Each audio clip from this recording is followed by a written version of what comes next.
사람은 한 번에 모든 걸 잃지는 않는다. 하나씩 아주 조용히 마치 바람에 말라가는 논바닥처럼 조금씩 사라질 뿐이다. 나는 그걸 그제야 알았다. 모든 게 다 끝난 뒤에 아들이 떠난 건 비 오는 날이었다. 경상북도 시골에 내려오기 훨씬 전 아직 내가 도시의 아파트 베란다에서 빨래를 털던 시절이었다. 전화기 너머로 들려온 목소리는 너무 차분해서 나는 오히려 화를 냈다. 지금 무슨 소리 하는 거야? 말이 되는 소리를 해. 그게 아들과 나의 마지막 대화였다. 장례식이 끝난 뒤 아내는 한동안 아무 말도 하지 않았다. 울지도 않았고 화를 내지도 않았다. 그저 매일 같은 자리에 앉아 같은 방향만 바라봤다. 나는 그게 슬픔인 줄 알았다. 아니었다. 그건 결심이었다. 여보, 그녀가 처음으로 입을 열었을 때 나는 이상하게도 겁이 났다. 나 이제 못 살겠어. 그 말엔 원망도 눈물도 분노도 없었다. 그래서 더 무서웠다. 아내는 짐을 싸서 나갔다. 아들의 사진이 든 액자는 가져가지 않았다. 그건 당신이 더 필요할 것 같아서 그녀가 남긴 유일한 말이었다. 그날 이후 집은 집이 아니었다. 벽은 그대로였고 가구도 그대로였지만 숨쉴 공간이 없었다. 그래서 나는 도망치듯 경상북도 시골로 내려왔다. 누구도 나를 모르는 곳, 아무도 아들의 이름을 묻지 않는 곳으로. 시골에서 나는 그저 서울서 내려온 늙은이였다. 반일도 서툴고 말투도 어색하고 웃는 법도 잊은 사람. 그래도 상관없었다. 여기서는 아버지일 필요도 남편일 필요도 없었으니까 그저 하루를 넘기면 됐다. 하지만 사람은 아무리 도망쳐도 자기 자신에게서는 벗어날 수 없다는 걸 그때는 몰랐다. 이 시골이 내 인생을 다시 뒤집어 놓을 줄도. 시골의 아침은 도시보다 빨리 온다.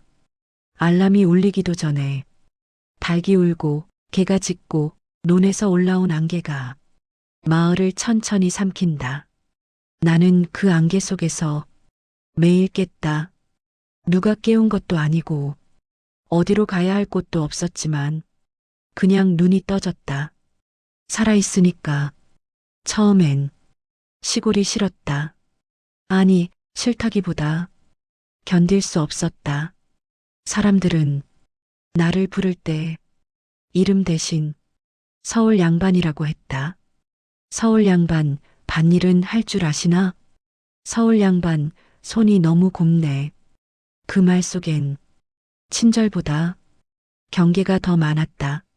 나는 이 마을 사람이 아니었으니까 밭일을 배우려고 이장님을 따라 나간 날이 있었다. 괭이를 잡는 내 손은 어색했고 허리는 금방 굽었다.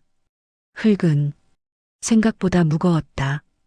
도시에서 살 때 나는 흙을 한 번도 들어본 적이 없었다. 그날 나는 처음으로 알았다. 땅은 돈보다 무겁고 사람보다 오래 산다는 것을.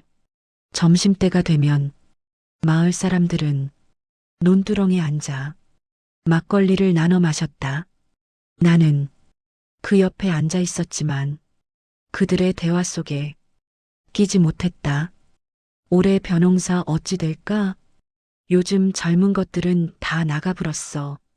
그 말들은 내 삶과 아무 상관도 없었다. 나는 그저 빈 사람처럼 그 자리에 앉아 있었다.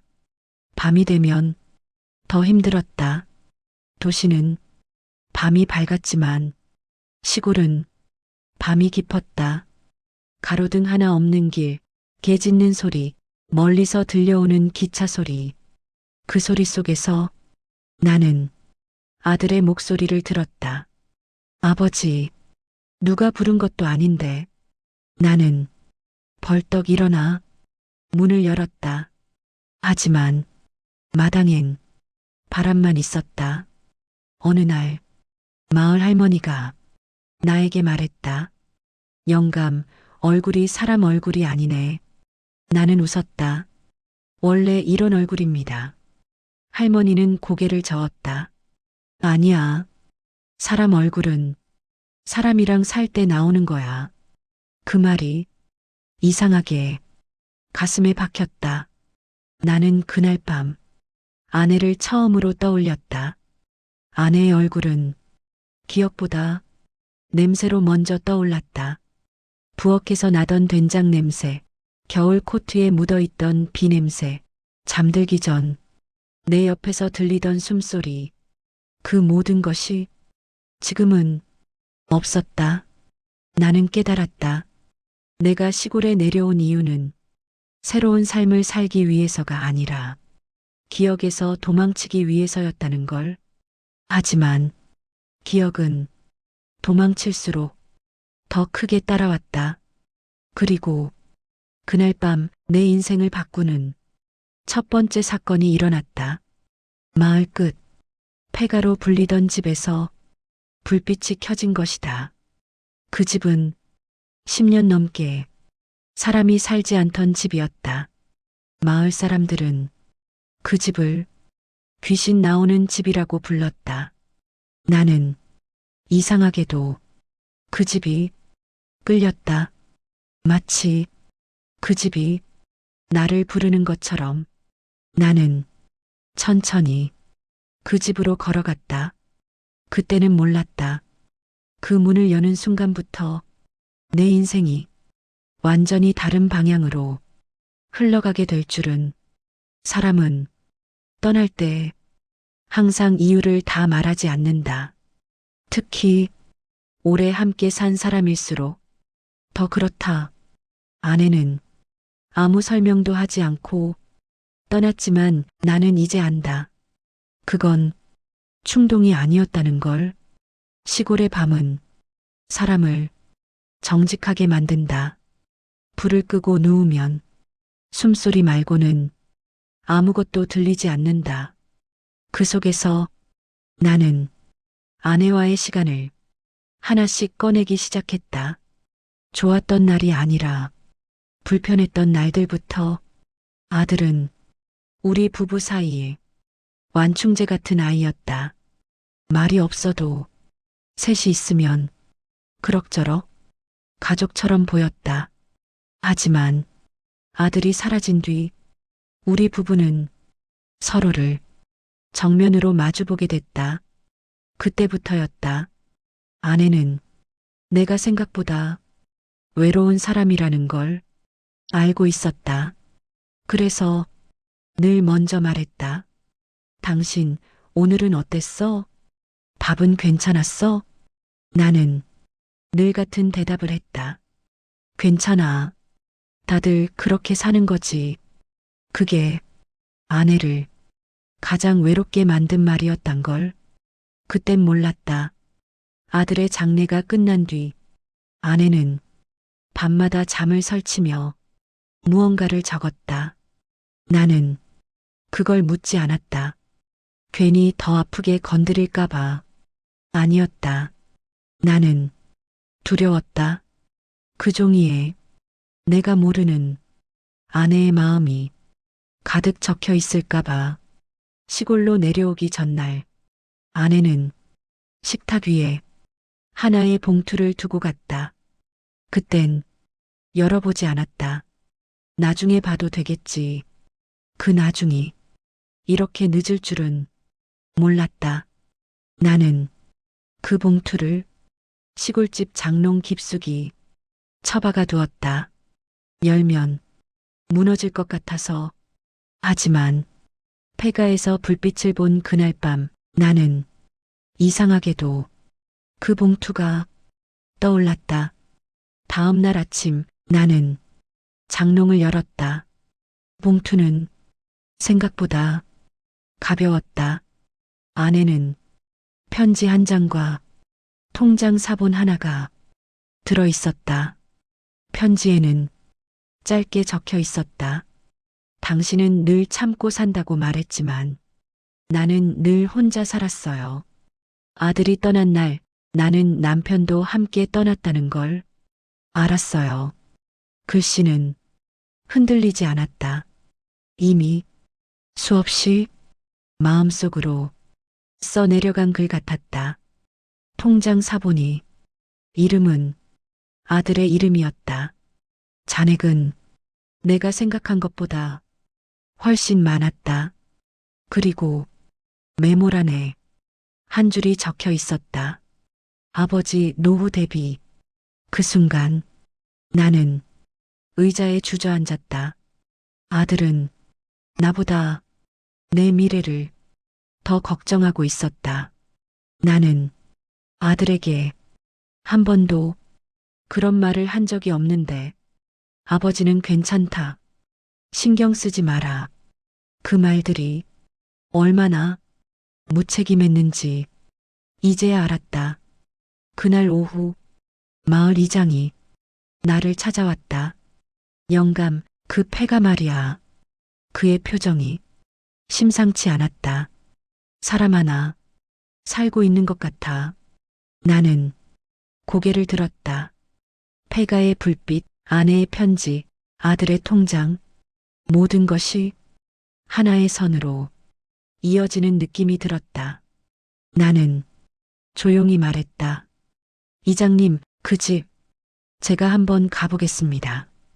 그 말이 내 인생을 본격적으로 뒤집는 시작이었다. 폐가는 마을 끝에서도 한참 더 걸어 들어가야 나왔다. 길은 사람이 다니지 않아 풀에 잠겨 있었고 담벼락은 이미 반쯤 무너져 있었다. 이상한 건 그 집 앞에 서자 두려움보다 익숙함이 먼저 들었다는 거다. 마치 전에 와본 곳처럼 문은 잠겨 있지 않았다. 나는 잠시 망설이다가 천천히 문을 밀었다. 기익, 낡은 경첩 소리가 새벽 공기를 갈랐다. 그 소리에 안에서 사람 기척이 느껴졌다. 누구십니까? 낯선 목소리였다. 하지만 젊지 않았다. 나는 괜히 목이 메어 잠시 말을 못했다. 마을 사람입니다. 아니, 여기 근처에 사는 노인입니다. 잠시 침묵.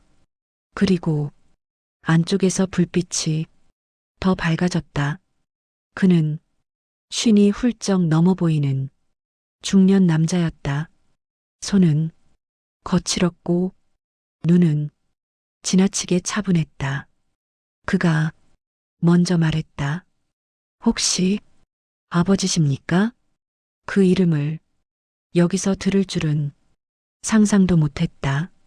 나는 그 자리에서 굳어버렸다. 아들을 아십니까? 그는 고개를 끄덕였다. 같이 일했습니다. 서울에서요. 내 귀에는 그 말만 남았다. 같이 일했다. 그 남자는 이 폐가가 아들의 작업실이자 마지막 거처였다고 말했다. 도시에서 모든 걸 정리한 뒤 아들은 이곳으로 내려와 혼자 살며 무언가를 준비하고 있었다고 아버지께 말하지 말라고 했습니다. 그 말이 가슴을 후벼 팠다. 그는 벽 한쪽을 가리켰다. 거기엔 서류철과 노트북 하나 그리고 작은 상자가 놓여 있었다. 상자 안에는 사진들이 있었다. 젊은 시절의 나, 아내, 그리고 웃고 있는 아들. 나는 그 사진을 단 한 번도 본 적이 없었다. 노트북을 켜자 파일 하나가 바탕화면에 있었다. 파일 이름은 단순했다. 아버지께 나는 마우스를 잡은 손이 떨렸다. 영상 속 아들은 조용히 말했다. 아버지, 이 영상을 보신다면 전 이미 없겠죠. 그 아이는 웃고 있었지만 그 웃음은 너무 어른스러웠다. 아버지는 항상 혼자 참는 분이었죠. 그래서 제가 먼저 움직이기로 했습니다. 아들은 시골에 내려와 버려진 땅과 집을 조사했고 정부 지원 사업과 청년 귀농 프로젝트 그리고 노후 농지 재생 사업을 하나로 묶어 계획을 세워두었다. 그 중심에 적힌 이름은 내 이름이었다. 아버지는 시골이 잘 어울려요. 말은 없어도 사람들이 믿게 되는 얼굴이니까. 나는 그 말을 듣고 처음으로 울었다. 소리 없이 참지 않고 영상의 마지막에서 아들은 말했다. 아버지 인생은 아직 안 끝났어요. 제가 못 가는 대신 아버지가 가주세요. 화면은 그 말로 멈췄다. 그 순간 나는 이 폐가가 왜 나를 부른 것인지 알았다. 이곳은 유령의 집이 아니라 아들이 내게 남긴 출발선이었다. 집을 나서려는데 그 남자가 내게 물었다. 이제 어떻게 하실 겁니까? 나는 한참을 생각하다가 처음으로 확실하게 말했다. 살아보려고 합니다. 제 인생을 사람은 혼자서는 아무것도 바꾸지 못한다. 나는 그 사실을 이 시골에서 비로소 배웠다. 다음 날부터 나는 마을에 조금씩 얼굴을 내밀기 시작했다. 아침이면 이장내 앞을 지나 인사를 했고 논두렁에서 일하는 사람들에게 괜히 말을 붙였다. 날씨가 좋네요. 말이 어색해도 괜찮았다. 여기서는 말 잘하는 사람이 아니라 자주 보이는 사람이 사람이 됐다. 이장님은 처음엔 나를 경계했다. 영감, 괜히 일 버리는 거 아닙니까? 나는 아들의 노트를 꺼내 그에게 보여줬다. 계획서라기보다는 삐뚤빼뚤한 메모에 가까웠지만 이장님은 한 장 한 장 천천히 읽었다. 그리고 말없이 담배를 꺼내 물었다. 그게 이장님의 해볼 수는 있다는 신호였다. 며칠 뒤 마을 회관에 사람이 모였다. 나 때문이었다. 서울서 내려온 영감이 폐가를 고쳐서 뭐 한다더라. 사람들은 기대보다 걱정이 더 많아 보였다. 시골은 실패를 너무 많이 봤으니까. 나는 마이크도 없이 그들 앞에 섰다. 제가 잘난 사람은 아닙니다. 그 말로 시작했다. 아들도 없고 아내도 없습니다. 그래서 여기서 도망치듯 살고 있습니다. 사람들이 조용해졌다. 나는 아들의 영상을 보여주지 않았다. 대신 이렇게 말했다. 이 마을에서 쓸모 있는 노인으로 한번 살아보고 싶습니다. 그날 가장 먼저 손을 든 사람은 마을 할머니였다. 쓸모라. 그럼 사람 챙기는 건 할 줄 아나? 나는 고개를 끄덕였다. 그건 평생 해오던 일이었으니까. 그날 이후 사람들이 하나둘 내 집을 찾았다. 고장난 문, 혼자 하기 힘든 농사일, 병원 가기 어려운 어르신. 나는 대가를 받지 않았다. 대신 이름을 외웠다.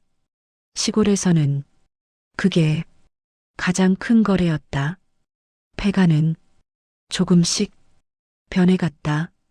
마을 청년들이 주말마다 내려와 수리를 도왔고 버려진 땅엔 작물이 심어졌다.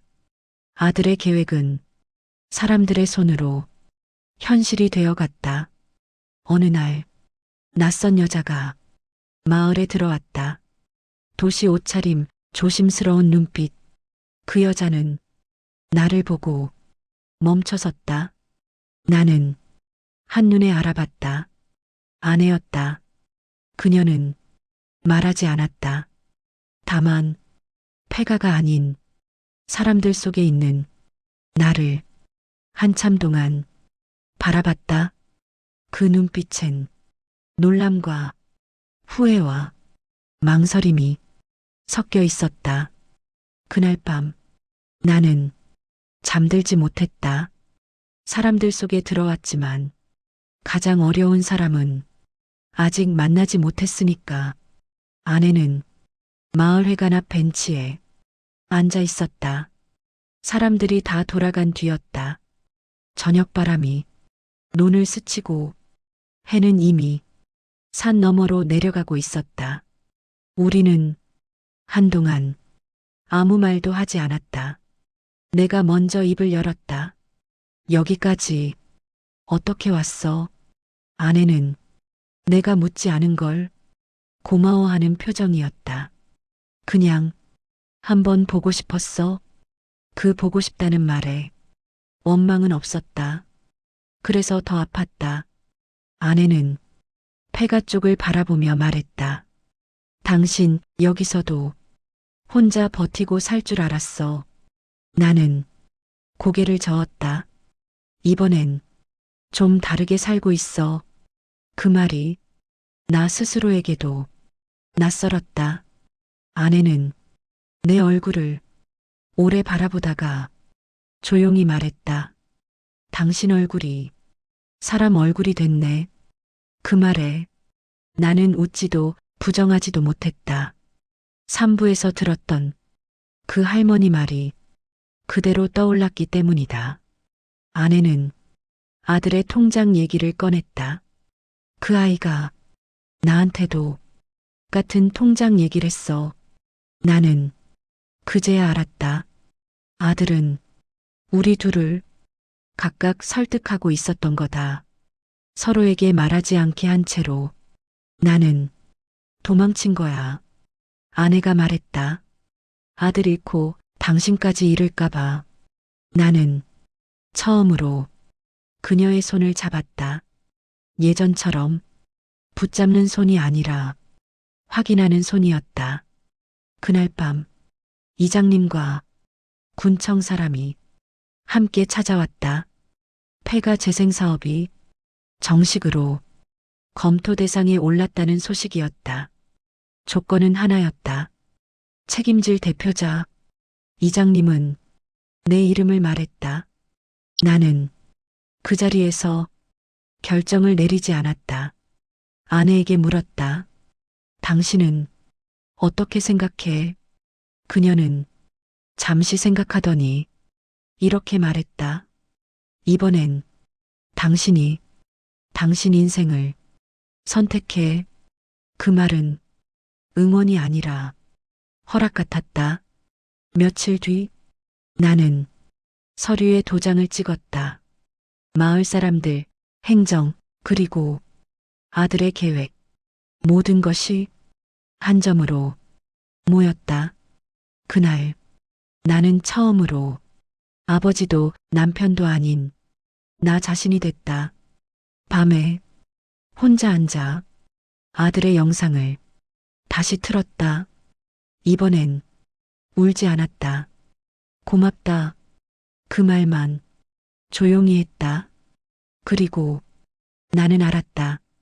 이제 이 인생은 되돌릴 수 없다는 걸. 좋든 나쁘든 앞으로만 간다는 걸. 사람은 다시 만난다고 해서 다시 함께 사는 건 아니다. 노년에 만나는 재회는 대부분 함께 살기 위한 게 아니라 제대로 헤어지기 위해서다. 우리는 그걸 너무 늦게 배웠다. 아내는 마을 근처 여관에 머물렀다. 내 집에 오지 않은 건 배려였다.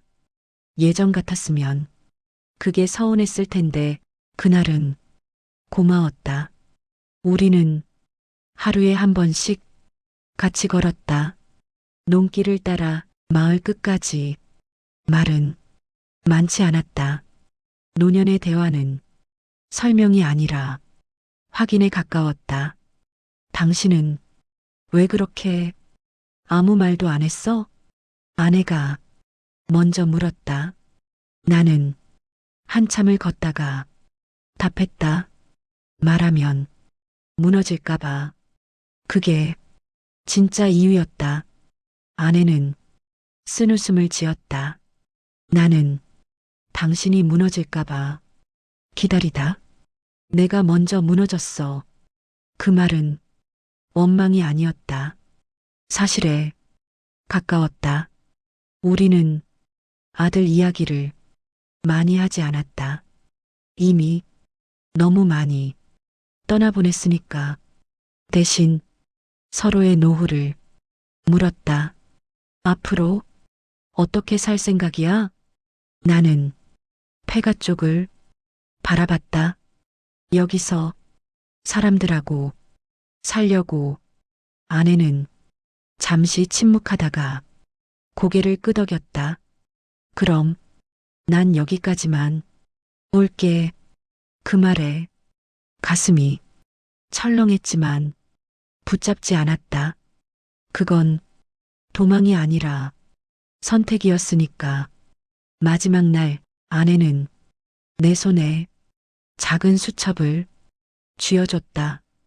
당신이 말 안 했던 날들 내가 다 적어둔 거야. 나는 열어보지 않았다. 지금의 나는 그걸 열지 않아도 알 수 있었으니까. 아내는 떠나기 전 마지막으로 말했다. 당신 이제 혼자인데 외롭진 않겠다. 나는 고개를 끄덕였다. 사람들 속에 있으니까. 버스가 마을을 떠난 뒤 나는 한참 동안 그 자리에 서 있었다. 이별이었지만 패배는 아니었다. 우리는 서로를 이해한 채 각자의 인생으로 돌아간 것이다. 그날 밤 마을 회관에서 잔치가 열렸다. 폐가 재생 사업이 정식으로 승인된 날이었다. 사람들이 나를 불렀다. 영감, 대표님. 나는 그 호칭이 아직도 어색했다. 하지만 그 어색함 속에서 나는 확실히 느꼈다. 나는 버려진 노인이 아니라 필요한 사람이 되었다는 걸. 대역전이라고 해서 모두가 부자가 되는 건 아니다. 어떤 인생의 대역전은 아침에 눈을 떴을 때 오늘도 살아볼 만하다는 생각이 드는 것이다. 나는 이제 그런 아침을 맞는다. 폐가는 완전히 다른 집이 되었다.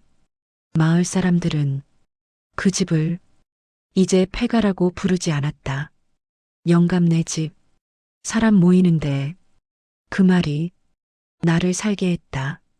나는 여전히 새벽에 일어난다. 하지만 이제는 깨는 게 아니라 일어나는 것이다. 할 일이 있고 기다리는 사람이 있다. 노인은 필요할 때 가장 오래 산다. 사업은 크게 성공하지는 않았다. 그 대신 단단했다. 수익은 마을에 남았고 청년 하나가 정착했고 어르신 몇 분이 일할 자리를 얻었다. 아들은 계산보다 사람을 남겼다. 어느 날 군청에서 표창장이 왔다. 나는 그걸 서랍에 넣어두었다. 대신 아들의 통장을 정리해 마을 장학금으로 내놓았다. 그게 아들이 원한 결말 같았으니까 아내와는 가끔 안부를 나눈다. 함께 살지는 않지만 서로의 계절을 알고 있다. 그 정도면 충분했다. 사랑은 붙잡는 게 아니라 놓아주는 거라는 걸 우리는 이제야 알았다. 어느 저녁 마을 아이 하나가 내게 물었다. 할아버지, 인생에서 제일 잘한 게 뭐예요? 나는 잠시 생각하다가 답했다. 끝났다고 생각하지 않은 거다. 아들의 사진 앞에 나는 하루에 한 번 인사를 한다. 잘 살고 있다. 그 말은 거짓이 아니다. 나는 아들을 떠나보냈고 아내와 헤어졌고 시골에서 아무도 아닌 사람으로 시작했다. 하지만 지금의 나는 안다.